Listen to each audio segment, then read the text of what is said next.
আজ পরিস্থিতি খারাপের জন্য আমাদের গাড়িটা বিক্রি করে দিতে হচ্ছে। কি আর করব, পরিস্থিতি যখন যেমন তখন তেমন তো মানিয়ে নিতেই হবে। তার জন্য তো মন খারাপ করলে হবে না। কিন্তু দেখো, মন তো খারাপ লাগেই যে এই গাড়িটা আমাদের সঙ্গে 6টা বছর ধরে রয়েছে। মন তো খারাপ লাগবেই। আমারও মন খারাপ, ওর বাবারও মন খারাপ। কিন্তু দেখো, আমার ছেলে তো এসব কিছু বুঝছে না যে মন খারাপ কি ভালো মন্দ। ওর যেমন ডেইলি ডিউটি, যখনই বাবা কাজে যাবে তখন এসে ওখানে বসবে, বাবাকে প্রতিদিন টাটা দেবে, বাবা বেরিয়ে গেলে গেটটা দেবে, তারপরে ঘরে ঢুকবে। এটা ওর ডেইলি ডিউটি।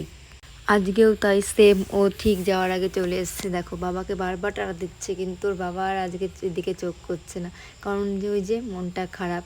দেখো, তাও ওর বাবাকে আমি বললাম টাটা দাও, তার বাবা টাটা দিল। দিয়ে দেখো, ওর বাবা যেই বেরিয়ে গেল, ওই দেখো সোজা গেট দেবে। ওর এটা প্রত্যেক দিনের ডিউটি। না না বন্ধুরা, গাড়িটা আমরা বিক্রি করছি না, তোমার সঙ্গে একটু প্র্যাঙ্ক করলাম।